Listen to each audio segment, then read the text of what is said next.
Shalom Gereja Rehoboth, apa kabar? Ketemu lagi di Level Up Podcast yang tentu saja akan membawa level baru ke dalam pemikiran kita semua. Dan malam hari ini kita akan membahas sesuatu yang mungkin belakangan ini sering kita dengar lagi, yaitu cancel culture. Bersama saya pada malam hari ini udah ada Bapak Welem, Selina, dan Gatot.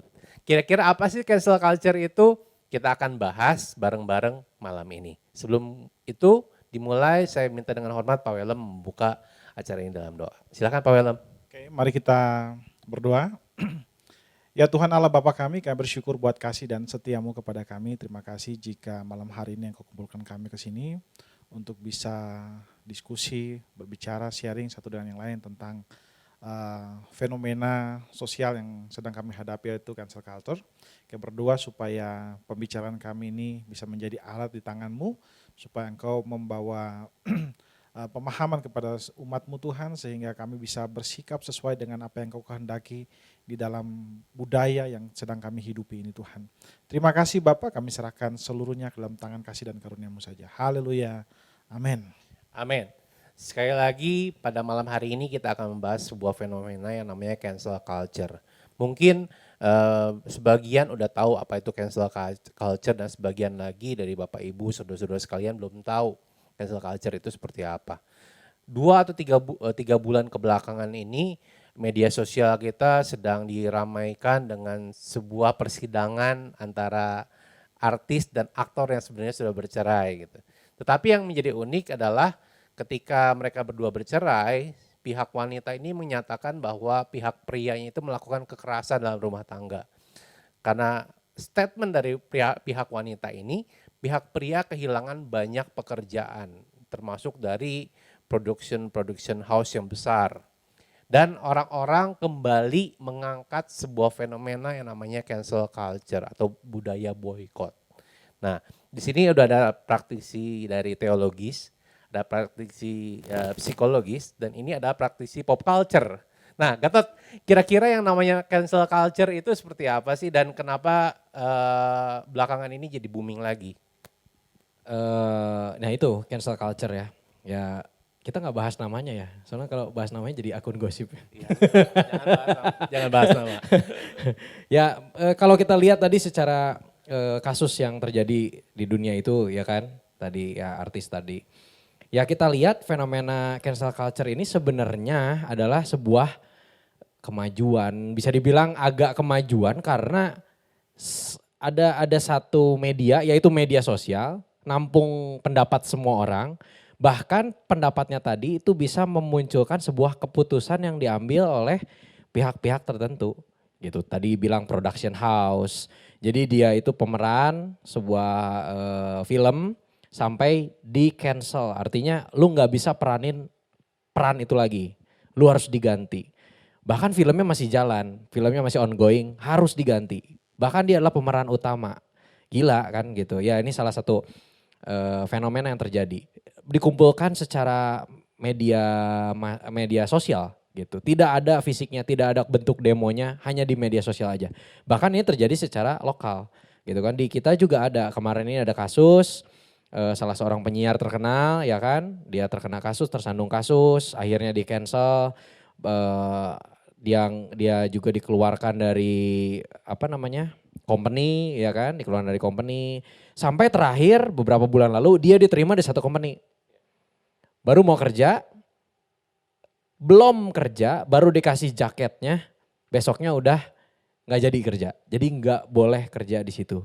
Dia sendiri yang mengundurkan diri karena sempat rame di Twitter dan lain-lain. Jadi kalau saya lihat fenomena ini istilahnya seperti masyarakat tuh agree akan satu hal dan dia bisa menggerakkan sesuatu sehingga keputusan diambil buat orang tersebut. Ya kita lihat fenomena ini bagus, sebenarnya ada bagusnya. Tapi kalau misalnya terlalu cepat mengambil keputusan kan kita nggak tahu, ya kan? Gitu hasilnya. Mungkin kurang lebih cancel culture seperti itu gitu yang kita lihat ke depan. Dan sebenarnya apa yang menyebabkan dia di cancel atau di boykot itu juga belum tentu benar. Betul. Kebenarannya karena media sosial terlalu cepat, netizen terlalu cepat mengambil sebuah statement untuk pribadi tersebut.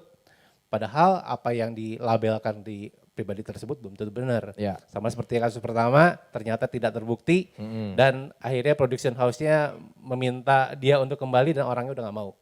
Karena udah dishearted terlebih dahulu karena yang pertama itu. Dan fenomena ini sebenarnya selain ada di dunia keartisan, kita juga seringkali mengalami hal tersebut ya Tot ya. Seringkali kita melakukan dan seringkali kita diperlakukan seperti itu. Ya, secara tidak sadar mungkin ya gitu. Nah, Pak Novi, kira-kira kalau dari segi teologis nih, kalau Pak Novi kan belajar banyak tentang teologis.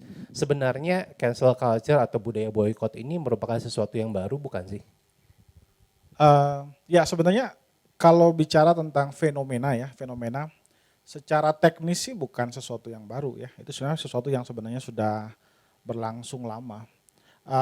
Bahkan saya nggak tahu ini mungkin bisa digolongkan cancel culture atau enggak, tapi saya kira secara teknis misalnya ketika orang Yahudi ya, orang Israel meminta raja, yaitu Saul itu kan, sebenarnya kan mereka tanda kutip ya sedikit memboikot Tuhan sebenarnya.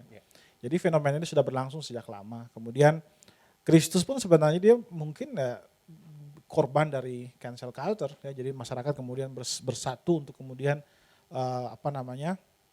menyalibkan dia. Bahkan pada saat itu situasi begitu begitu chaos, begitu saking chaosnya itu Petrus tuh sampai gak berani ngaku baru dia itu murid Yesus gitu. Saking seperti itu. Jadi saya kira memang ini fenomena yang lama. Cuman memang sekarang dia berlangsung dengan skala yang lebih besar ya, karena tadi ya media sosial itu semakin menghubungkan manusia satu dengan yang lain, letak geografis tidak lagi menjadi kendala sehingga semua itu bisa terkoneksi dan bisa membuat satu gerakan yang sifatnya global begitu. Jadi saya kira itu fenomena yang cukup lama, tapi sekarang memang lebih masif dan lebih global begitu. Kalau dulu kan mungkin lebih lokal ya, tapi sekarang jauh lebih global. Kalau saya lihat seperti itu. Oke, make sense. Zaman dulu kan kita butuh beberapa waktu berbulan-bulan untuk menyampaikan sebuah berita. Sedangkan sekarang ini dalam hitungan detik, mungkin dalam hitungan menit, hitungan detik kita sudah bisa menerima sebuah berita yang tidak mengenakan tentang seseorang. Berarti ini ada kaitannya tentang bagaimana kita bijak bersosial media juga ya Tot ya? Betul. Tentu.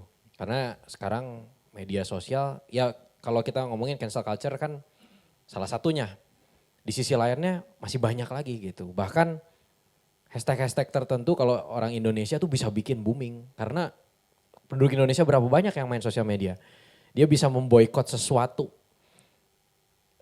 Kemarin ini baru kasus kan. Bahkan cancel culture terjadi pada sungai. Iya kan? Iya kan? Aneh banget kan gitu. Sungai ya kita sama-sama tahu. Anak dari gubernur kan kemarin meninggal dunia karena satu kecelakaan. Netizen Indonesia ada yang buka maps dari sungai tersebut dan kasih bintang 1 gitu. Itu kan sebuah bentuk cancel culture gitu sebenarnya. Cuman yang aneh juga sebenarnya kan gitu. Ya bahkan berarti kalau sesuatu yang bagus bisa kan secara masif kita kasih bintang 5. Dukung timnas Indonesia misalnya, dukung bulu tangkis Indonesia gitu. Bahkan hashtag-hashtag tertentu tentang musik misalnya, itu bisa sampai didengar sama musisi-musisi luar negeri yang bikin hashtagnya orang Indonesia gitu. Telolet om lah kayak gitu-gitu kan sampai di retweet sama orang luar negeri gitu. Sampai Pak Tarno dipakai sama, itu kan tahu kan Bruno Mars itu kan, nah kayak gitulah kurang lebih. Berarti the power of social media ini salah satu yang menyebabkan maraknya cancel culture belakangan ini. Jadi selain kita tahu apa itu cancel culture, kita juga harus tahu bagaimana kita berbijak dan bersosial media. Dan tentunya cancel culture ini bukan merupakan sesuatu yang biasa-biasa aja. Korbannya mungkin bisa terluka karenanya. Kok aku nggak melakukan hal seperti ini, tapi aku kok dicap seperti itu gitu kan. Aku kok nggak seperti yang dia omongin, tapi kok aku dicap seperti itu. Dan Selina nih, itu bisa melukai seseorang nggak sih Sel? Jadi kalau tadi sudah sempat disampaikan gitu ya, kalau cancel culture itu bisa menguntungkan, bisa juga merugikan. Jadi tergantung bagaimana kita menyikapinya gitu ya, bagaimana meresponnya. Jadi kalau misalkan ditanya itu melukai nggak sih? Nah, kalau tadi dari fenomena-fenomena yang ada, biasanya kita lihat kan kebanyakan mengarahnya ke arah negatif ya. Kalau mungkin di daerah mana ya, Amerika mungkin ada penelitian yang bilang kalau 58% orang tuh sebenarnya setuju loh menggunakan media sosial untuk apa ya, istilahnya kalau ada orang yang salah atau melakukan tindakan yang aneh gitu ya, maksudnya melalui media sosial mereka setuju, tapi 38% mereka nggak setuju karena mereka merasa ya itu tuh jahat gitu, maksudnya kayak masa menghukum orang sampai sebegitunya gitu kan. Kalau untuk dari sisi istilahnya kan cancel culture berarti ada 3 ya, maksudnya ada korban, ada pelaku, dan ada penonton, sebenarnya begitu ya. Sebenarnya kalau dari sisi psikologi sih, kalau dilihat gini deh lihatnya. Jadi kalau misalnya ada orang yang tiba-tiba dia istilahnya tadi nggak benar kan sebenarnya beritanya, tapi sama masyarakat, sama orang lain sudah dicap gitu, saya dicap kan, mereka dibilang apalah gitu kan maksudnya. Tanpa kita tahu kebenarannya apa, orang lain sebenarnya kan penerima informasi, mereka tidak tahu kan benar atau enggaknya. Nah, ternyata efek sampingnya ke si korban itu adalah ya mereka merasa tersudutkan pertama. Yang kedua, mereka ya jadi merasa banyak emosi negatif gitu. Misalnya ketakutan, kecemasan. Kalau saya terus nanti ujung-ujungnya mungkin mereka akan berdampaknya saya harus perfect, pokoknya melakukan apapun saya nggak boleh salah karena takut gitu. Orang lain tuh bakal menilai saya sebegitunya gitu kan. Sebenarnya kan melakukan kesalahan nggak apa-apa ya, namanya juga misalnya belajar gitu ya. Tapi orang kadang jadinya pokoknya saya harus perfect, saya takut kalau melakukan kesalahan. Kemudian ujung-ujungnya mungkin bisa juga jadi ke kondisi apa ya, kena kondisi gangguan psikologis yang lain. Misalnya depresinya mungkin nggak harus selalu sampai berat gitu ya, depresinya mungkin ringan. Atau lebih ke arah yang bisa nggak mau ketemu orang, mengisolasi diri gitu karena mereka takut. Itu sih sebenarnya dampaknya. Jadi kalau dibilang menyakitkan atau enggak, melukai atau tidak, apalagi kalau terjadi sama individu, misalnya dia diboikotnya sama semua orang, sama sekelompok besar, itu dampaknya negatif ya. Kalau untuk korbannya pasti negatif gitu. Nah, tadi kan sempat bilang ada tiga pihak yang sebenarnya bertanggung jawab sama yang namanya cancel culture ini. Pertama pihak korban, kedua pihak pelaku, dan yang ketiga pihak penonton. Ya, korban, pelaku, penonton. Nah, tadi kan udah dibilang bahwa menyakitkan bagi korban, pastilah menyakitkan karena kan ya kadang-kadang itu belum tentu benar juga. Nah, sebenarnya bagi pelaku sama penonton ini efek sampingnya ke psikologisnya itu apa sih? Oke, kalau untuk pelaku, ini bisa diamati juga dari orang-orang yang memang biasanya suka mengeluarkan asumsi atau mungkin yang mengeluarkan si komentar-komentarnya ya.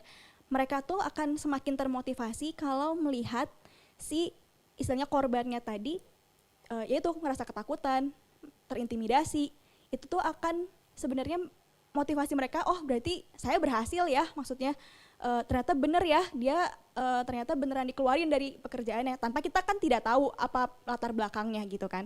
Kalau untuk si pelaku yaitu jadinya menimbulkan, kita kan seharusnya belajar untuk menyampaikan atau mengkomunikasikan sebetulnya, tapi dari si pelaku ini malah nggak bisa, misalnya dia marah nih, kesal sama orang, daripada mengkomunikasikan ke banyak orang gitu kan, mungkin akan lebih baik kalau komunikasikannya misalnya langsung sama orangnya gitu kan, tidak perlu membawa masalah atau dampak yang lain ke orang lain gitu kan. Jadi dari sisi psikologis itu membawa kesenangan tersendiri gitu ya kalau bagi si pelakunya, dan itu buruk dalam arti komunikasinya jadi nggak baik kan untuk si korbannya juga. Nah, kalau untuk penonton yang hanya melihat, itu tuh juga akan menimbulkan kecemasan dan ketakutan. Jadi mereka kebanyakan mikirnya gini, aduh nanti kalau saya kayak gitu gimana ya? Kalau saya nanti kayak istilahnya kita lagi nunggu giliran gitu. Wah ini mah tinggal nunggu giliran aja ya, kalau saya sampai melakukan sesuatu yang salah, sesuatu yang ngaco, orang-orang pasti bakal melakukan hal yang sama. Nah itu pun dampaknya mirip mungkinnya sama tadi korban, dia jadi takut untuk bertindak gitu kan. Kemudian takut untuk mungkin kalau di lingkungan masyarakatnya bersuara seperti itu. Jadi mengurangi kepercayaan diri juga gitu kan dari si pelaku dan tadi juga dari si penontonnya. Jadi takut lah istilahnya gitu, kayak cemas juga gitu, ikut cemas juga. Oke, jadi secara sadar nggak sadar, bukan hanya korban sebenarnya yang kemudian disakiti gitu ya. Tetapi pelaku kalau misalnya sering melakukan hal seperti itu, menjadikan cancel culture sebuah kebiasaan, bisa sakit juga gitu. Karena kita menikmati penderitaan orang lain. Dan penonton juga sebenarnya yang nggak terlibat tapi nonton ini, bisa sakit juga karena muncul kecemasan-kecemasan yang pada akhirnya akan membuat kita terintimidasi. Jangan-jangan kalau aku nggak gini, aku bakal diperlakukan sama. Wow, jadi bukan hanya pelaku loh, bukan hanya korban loh, pelaku dan penonton juga bisa terjadi, bisa jadi korbannya gitu ya. Jadi sebenarnya korbannya 3 sih, korban-korban, pelaku jadi korban, dan penonton jadi korban. Dan ini juga Pak Novi kalau nggak salah terjadi juga dalam Alkitab ya, dalam cerita kekristenan. Kalau orang Samaria, apakah mereka terkena cancel culture sebenarnya?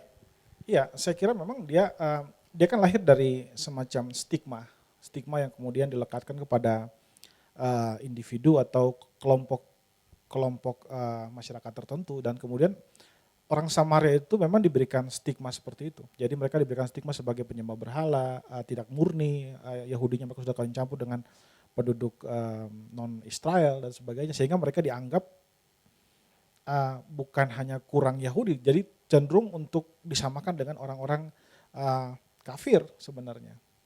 Dan itu yang kemudian membuat mereka dalam ilustrasi-ilustrasi yang Yesus sampaikan, sebenarnya Yesus istilahnya menghantam stigma-stigma itu. Kayak misalnya di Good Samaritan itu kan sebenarnya Yesus menghantam, enggak, orang Samaria enggak seperti yang kamu pikirkan itu, dia juga ada yang baik begitu. Jadi Yesus menghantam stigma yang dibuat oleh kultur pada saat itu gitu.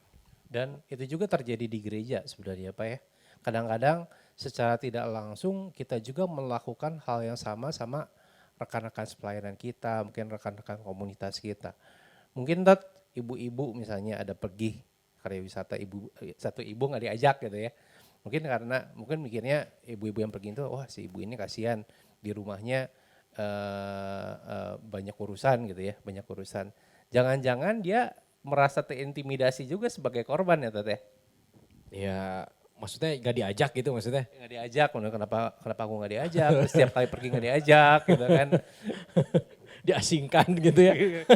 Karena kan yang di cancel biasanya diasingkan, diboykot kan gitu. Mungkin kan. karena maksudnya mungkin karena iklimnya seperti ini, sering lihat juga yang kayak gini-gini gitu kan, kasusnya mungkin terlihat, ya kan semua orang hampir tahu kasus-kasus seperti ini kan.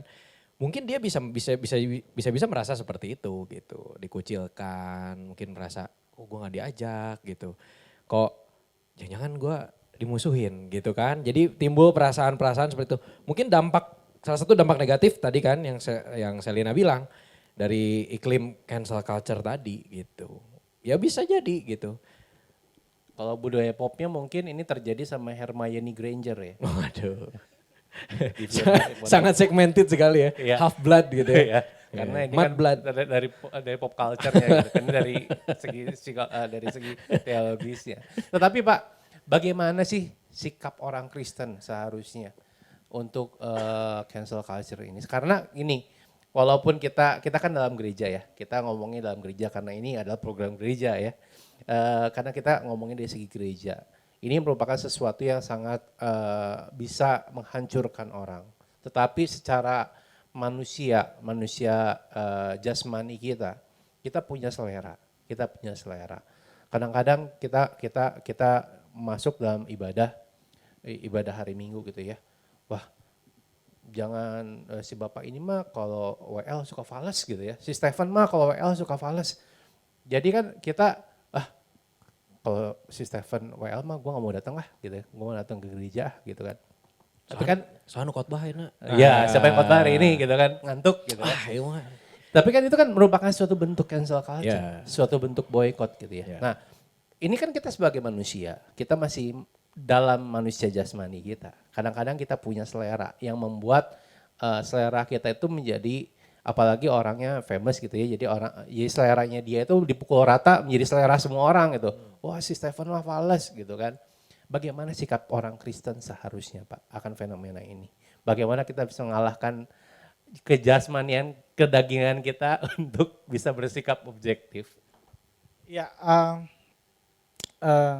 saya kira memang mungkin bukan hanya terjadi dalam konteks gereja, karena mau nggak mau orang Kristen kan dia bagian dari a global village, ya, dia bagian dari masyarakat global begitu.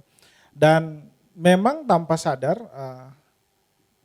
mentalitas kemudian semua orang boleh ngomong apa aja, itu menjadi mentalitas yang agak sedikit merusak, karena kita punya filter untuk kalau kita mau ngomong itu kan, kalau zaman dulu ya sebelum sosial media ada, semua orang bertanggung jawab dengan ucapannya.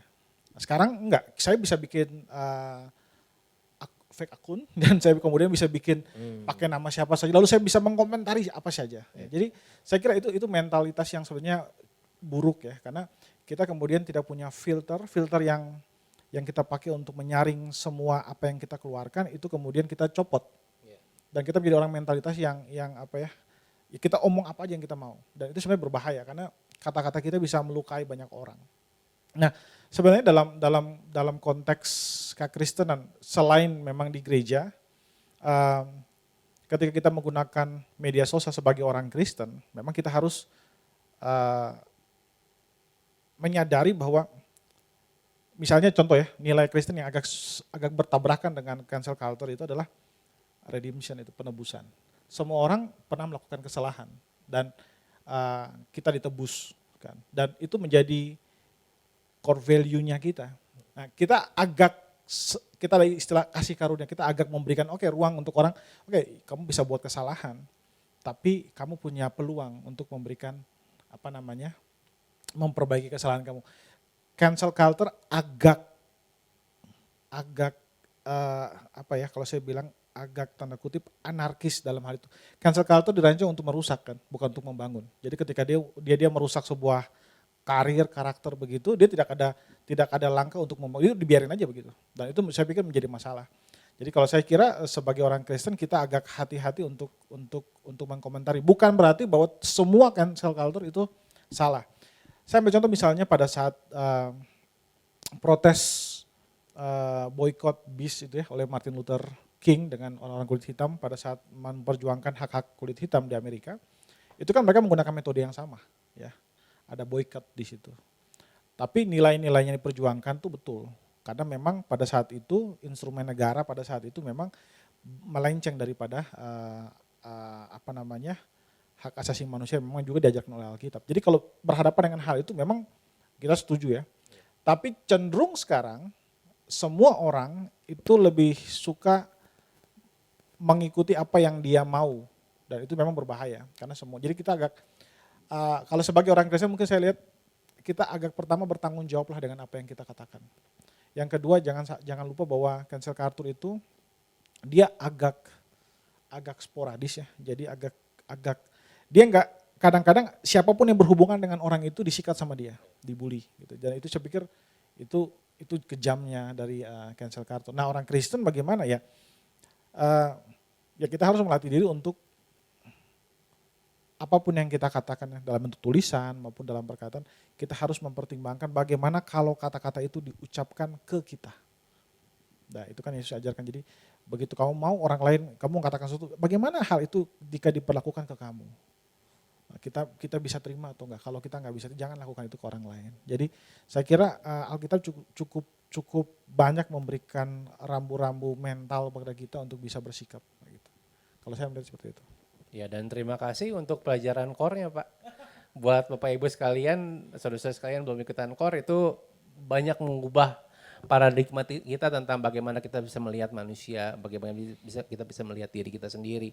Kadang-kadang kita sebel sama orang, kita berpikiran untuk boykot orang itu, kita menyebarkan sesuatu yang jelek tentang orang itu. Tapi setelah belakangan ini terlibat dalam core, saya tahu bahwa ternyata orang yang saya kurang suka itu juga dikasihi sama Tuhan. Siapa saya bisa ngebenci orang yang dikasihi Tuhan. Jadi kan menarik keinginan kita untuk julitin orang itu, untuk gibahin orang itu, untuk kejahatin orang itu. Nah, ini buat pertanyaan buat Selina sama Pak Novi nih. Bisa nggak sih orang kebal dari cancel culture?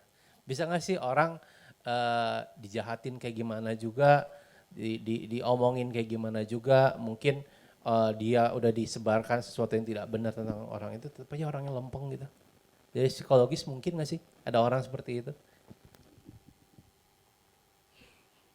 Iya, pada hakikatnya ya, pada dasarnya kita kalau misalkan merespon gitu kan, maksudnya eh, ada stimulus gitu, kita merespon, kadang kita juga apa ya, sulit untuk mengontrol gitu ya apa respon kita. Jadi begitu misalkan, makanya kita sekarang mungkin kenal sama yang namanya forgiveness, kayak memaafkan begitu loh. Sejalan kan ya sama ini kita sama di Alkitab juga sejalan begitu ya. Gimana sih caranya kita untuk memaafkan gitu kan? Kalau ditanya bisa atau enggak, pasti bisa. Kita kan manusia yang berkembang gitu kan, manusia yang punya pemikiran, bisa memutuskan gitu kan. Itu semua kendalinya sebenarnya di kita. Dan benar tadi, kita tidak bisa mengontrol lingkungan, tapi kita bisa mengontrol diri kita sendiri. Jadi kalau ditanya bisa, ya kalau sebagai korban ataupun pelaku ataupun apa tadi satu lagi penonton, ya itu pasti sebenarnya bisa kita tidak terkena si efek itu. Ya itu tadi kan sudah dibahas berulang kali ya, bijak-bijaklah gitu kan dalam bertindak, berbicara, merespon gitu kan. Benar tadi kata Pak Welem, kalau mau merespon, coba dipikirin dulu apakah dampaknya kalau kita yang direspon seperti itu gimana sih ke kitanya. Betul, itu bisa dijadikan patokan juga gitu. Tapi intinya ya bisa sih kalau kita mau memaafkan, menerima lah, istilahnya kita menerima gitu, bisa. Kalau dari teologisnya, dari Alkitabnya bisa nggak? Pertama mungkin dari sudut pelaku ya, bisa nggak kita menghindari cancel culture? Bisa. Ya, kita diberikan hati nurani, kita diberikan berbagai macam fasilitas. Apalagi sebagai orang Kristen kita diberikan kemampuan dari Roh Kudus ya untuk mengingatkan kita untuk mengatakan apa yang seharusnya kita katakan dan tidak mengatakan apa yang seharusnya tidak katakan. Jadi sebagai pelaku sebenarnya kita bisa kontra culture, kita bisa melawan kultur itu. Bukan berarti bahwa kita tidak siap menegakkan keadilan bersama-sama. Sebenarnya kan karena cancel culture kan seperti street justice kan sebenarnya kan. Kita tidak percaya dengan sistem peradilan, lalu kemudian kita menggunakan kekuatan massa untuk kemudian menyusun apa istilahnya, membuat narasi-narasi kebenaran begitu. Nah, tapi memang sebagai pelaku juga kita mesti sadar bahwa kita hidup dalam post truth ya, post truth. Jadi kita nggak tahu apa yang kita dengar itu belum tentu betul. Jadi kita harus menyerahkan itu ke orang yang orang yang siap untuk bisa menyelidiki itu gitu. Dari sisi korban, apakah ada orang yang bisa lepas atau tidak terganggu dengan itu? Ada. Yesus dia tidak terlalu pengaruh dengan apa yang orang katakan tentang dia tetap setia kepada panggilan itu ya. Dan kemudian orang Kristen sebenarnya semua kita diberikan energi ilahi ya, Roh Kudus, kuasa Roh Kudus untuk menuntun kita menjadi sama seperti Kristus. Jadi apakah ada kemungkinan? Oh, sangat besar. Khususnya bagi orang Kristen sangat besar karena kita diberikan anugerah oleh Roh Kudus. Gitu. Nah, menjelang akhir nih, karena ini sebenarnya pembicaraannya seru nih. Kalau misalnya dipanjang-panjangin bisa banget. Tapi sebelum akhir nih, saya mau tanya sesuatu. Bagaimana kita bisa keluar dari kebiasaan kita cancel culture atau memboikot orang. Nah, karena kan sebagai orang, sebagai pribadi gitu ya, sebagai pribadi. Ini tadi kan saya udah nanya ini sama Pak Novi nih. Sebagai pribadi, kita tuh gatel gitu sebenarnya kalau ada sesuatu yang tidak kita suka. Bagaimana secara psikologis kita bisa melihat diri kita, bisa melihat orang lain itu intinya gue nggak melakukan sesuatu yang jahat pada orang itu. Gimana sih harusnya kita bertindak gitu?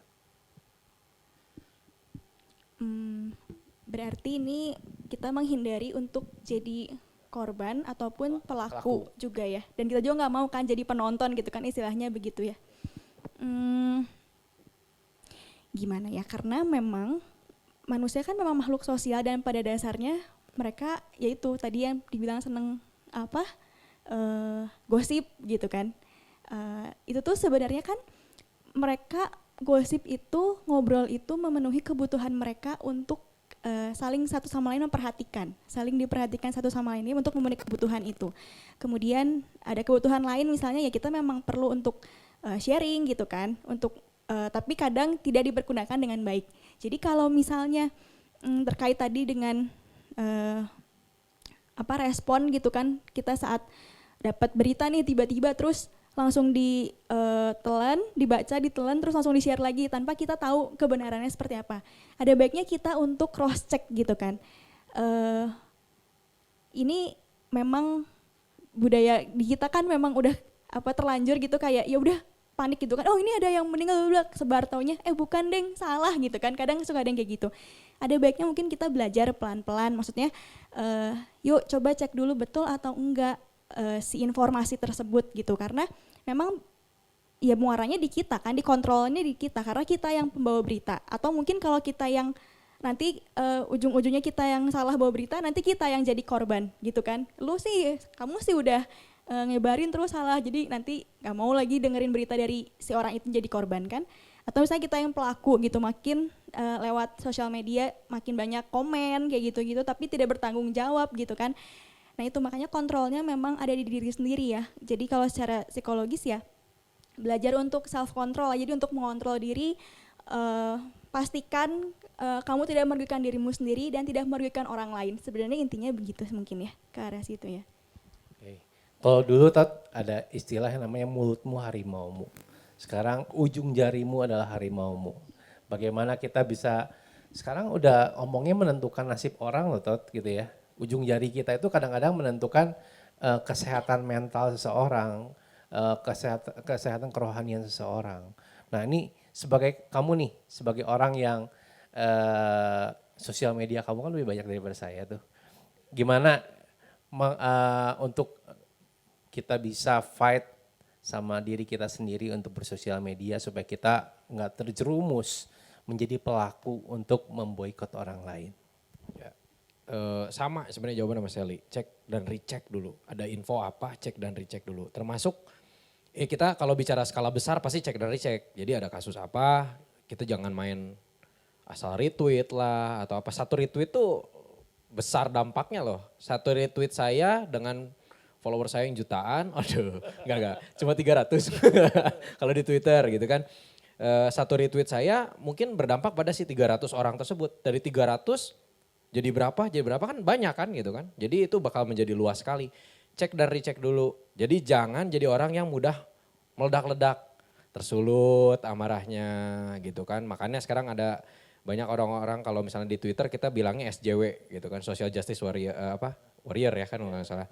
Jadi ada kasus apa dia langsung gitu kan. Misalnya masalah apa langsung dia retweet. Di recheck dulu. Jangan sampai ujungnya malu. Satu, kitanya jadi malu. Yang kedua, saya juga selalu tekanin sama anak-anak muda. Bahkan cancel culture tuh bukan terjadi di skala besar doang loh. Skala sekolah gitu kan. Ada satu anak yang bikin kasus misalnya. Terus ada satu orang yang ya dalam tanda kutip sebenarnya nggak secara langsung mengajak. Tapi dia membuat satu gerakan kayak di IG-nya dia lah atau apalah. Bikin satu hinaan lah. Yang mengarah pada si orang tersebut. Walaupun tidak secara langsung. Itu pun cancel culture. Hati-hati, pelajari dulu masalahnya apa sih, apa yang terjadi. Jadi nge-recheck itu di dalam diri kita, masalah apapun yang terjadi gitu. Kalau misalnya secara kecil, skala kecilnya lah, kalau dalam firman Tuhan mungkin nggak tahu ya ini bisa dimasukin atau enggak. Kita bisa melihat selumbar di mata saudara kita, sedangkan balok di mata kita nggak bisa lihat gitu. Jadi ya cek dulu sama diri kita sendiri. Dan kalaupun ada masalah secara lokal, better kan kalau kita selesaiin secara langsung gitu kan. Daripada kita memposting di IG supaya orang-orang nanya ada apa sih? Oh iya parah, ya ikutan posting. Nah itulah jadi ledakan kayak gitu. Oke. Tadi sempat dibilang Gatot sering ngomong sama anak-anak muda, tapi budaya ini juga orang tua harus memperhatikan ya, harus perhatikan baik-baik. Karena nggak jarang juga kayaknya terjadi sama bapak-bapak sama ibu-ibu gitu kan. Apalagi bapak-bapak sama ibu-ibu justru besar dampaknya gitu kan. Lebih besar dampaknya karena mungkin anak-anak masalahnya apa sih? Ya, mungkin masalahnya cuman oh dia mah kalau kalau zaman kuliah gitu kan orang yang nggak asik nggak pernah kita ajak main gitu kan. Mungkin masalahnya cuma gitu aja. Tapi kan ningkat lagi ke masalah bapak-bapak, ibu-ibu gitu ya. Jangan diajakin main karena apa? Hati-hati kamu bisa motor kamu sering dipinjam sama si bapak itu mah, nanti balik-balik bensinnya nggak diisi lagi. Itu kan sebenarnya akhirnya ya cancel culture juga. Jangan pergi sama si bapak itu, kenapa? Suka pinjam motor, nanti kalau pinjam motor nggak diituin bensinnya gitu ya. Nah itu juga salah satu bentuk cancel culture yang pada akhirnya akan merusak psikologis orang, kepercayaan diri orang, bahkan lebih bahaya lagi ya. Kalau sekarang kita lagi banyak ngomong tentang mental health, itu ternyata di Korea sana banyak yang bunuh diri ya gara-gara hal seperti itu kan, gara-gara dibully sama netizen, gara-gara diomongin sama orang banyak dan akhirnya dia nggak kuat dan akhirnya dia bundir gitu ya. Jadi cancel culture bukan merupakan sesuatu yang simple. Cancel culture bukan sesuatu yang gampang gitu. Cuman istilah anak muda aja, tetapi jangan salah. Ketika kita mulai memboikot seseorang, ketika kita mulai nge-cancel seseorang, kita harus perhatikan nih apa yang akan terjadi sama orang yang kita boikot itu. Nah, sebagai kata penutup nih dari Gatot, Selina sama Pak Welem. Pak Welem bisa bilang lagi nasihat dari segi teologisnya, Selina dari segi psikologisnya, Gatot dari segi kesehariannya nih. Pesan buat jemaat gereja Rehoboth terkait dengan cancel culture. Silakan Selina. Saya dulu nih. Oke. Ya itu. Jadi memang ya benar tadi kata Koepen kan bilang ya memang ini nggak mudah. Karena kalau udah sampai kena ke mental, udah sampai ke individu, itu urusannya panjang, jadi berat. Maksudnya panjang, jadi runyam gitu. Jadi ada baiknya kita mencegah gitu ya sebelum kita mengobati lah istilahnya begitu. Ya belajar untuk bijak dalam apalagi kalau sekarang boomingnya media sosial, ya kita bisa belajar untuk self instruction ya, untuk self stop. Kita bisa stop diri kita sendiri kan, karena kita tidak bisa stop orang lain, tapi kita bisa belajar untuk stop diri kita sendiri. Kita bisa belajar untuk bersama-sama kalau misalnya mau posting atau mau komen yang membangun gitu kan, mungkin itu lebih yang arah positif itu akan lebih membangun satu sama lain. Kemudian kalau misalnya mau menegur orang, mungkin ada baiknya tegurlah jangan di depan orang banyak. Misalnya lebih baik bawa aja orangnya 2 mata gitu ya, 4 mata, 4 mata, 2 sama 2, ya 2 sama 2.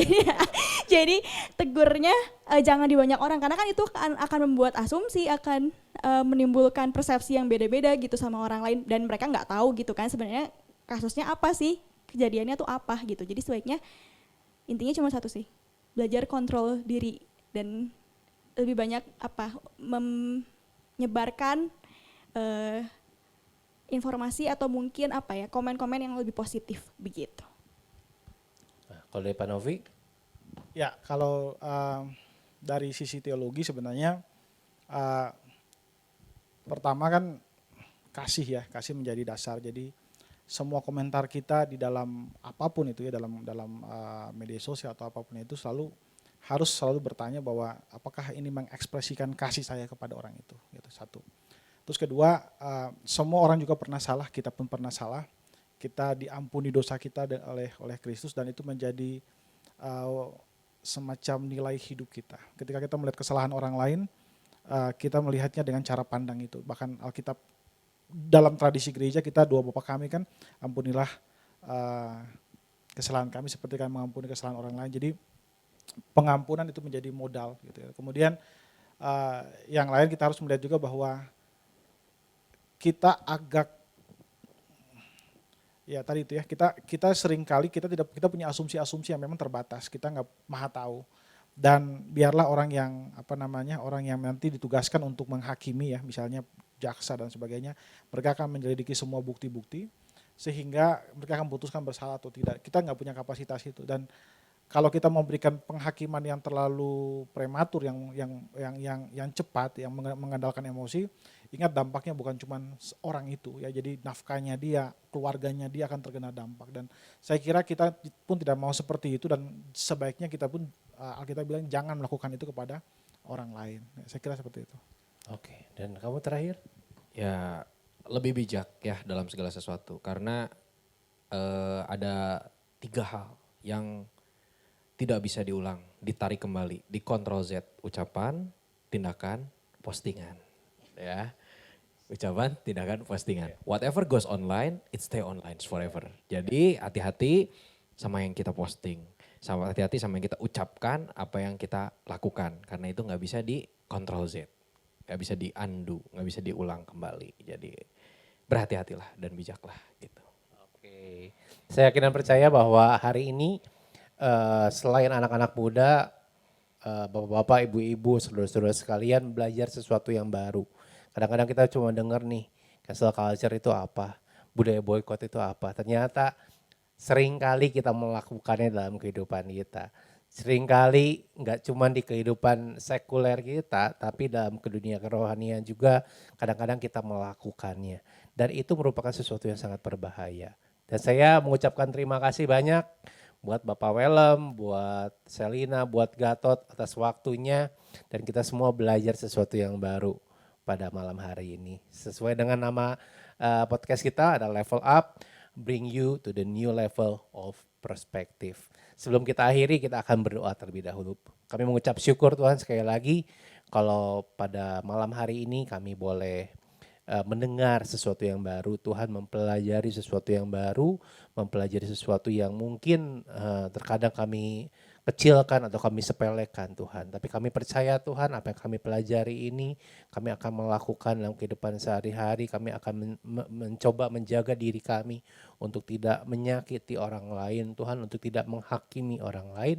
Karena kami percaya Tuhan Engkau mengasihi orang yang kami tidak sukai, Kau mengasihi kami, siapa kami Tuhan, kami bisa melakukan hal yang tidak baik untuk orang itu Tuhan. Kami percaya Tuhan bahwa setiap apa yang terjadi dalam kehidupan kami Tuhan, dalam kontrol kami, dalam kontrolnya Engkau, dan kami mau Tuhan kami menjadi lebih serupa lagi dengan diri-Mu, lebih serupa lagi dengan pribadi-Mu, sehingga kami bisa melihat orang-orang di sekitar kami dengan kasih Tuhan. Kami mengucap syukur Tuhan buat Pak Welem, buat Selina, buat Gatot. Kami berdoa buat mereka, berkati dengan melimpah dalam pekerjaan dan pelayanan dan keluarga, supaya apa yang mereka lakukan bisa menjadi berkat bagi banyak orang. Di dalam nama Tuhan Yesus, kami berdoa dan mengucap syukur. Haleluya. Amin.